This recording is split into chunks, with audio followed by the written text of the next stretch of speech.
Understanding rain date in English. Hello everyone, and welcome to today's English language lesson. We're going to talk about a phrase you might come across often, rain date. Whether you're planning an event or just making weekend plans, this is a phrase that's good to know.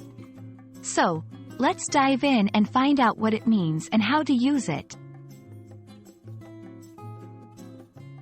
The term rain date refers to a pre-arranged alternative date for an event that is scheduled to be held outdoors.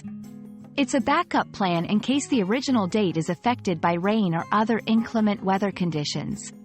For example, if you're planning a picnic on Saturday but there's a forecast for rain, you might set Sunday as the rain date.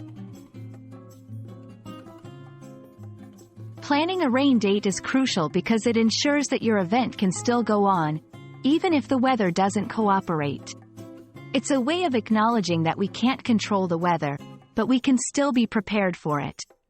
Plus, it helps avoid the disappointment of a last-minute cancellation. Now that we know what a rain date is, let's see it in action. If you're organizing an event, you could say, "The company picnic is scheduled for June 10th, with a rain date of June 17th.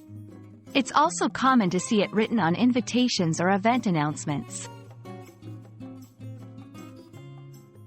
When setting a rain date, communication is key. Make sure that everyone involved is aware of the potential change in plans. It's also polite to confirm the rain date a day or two before the event, so people can plan accordingly.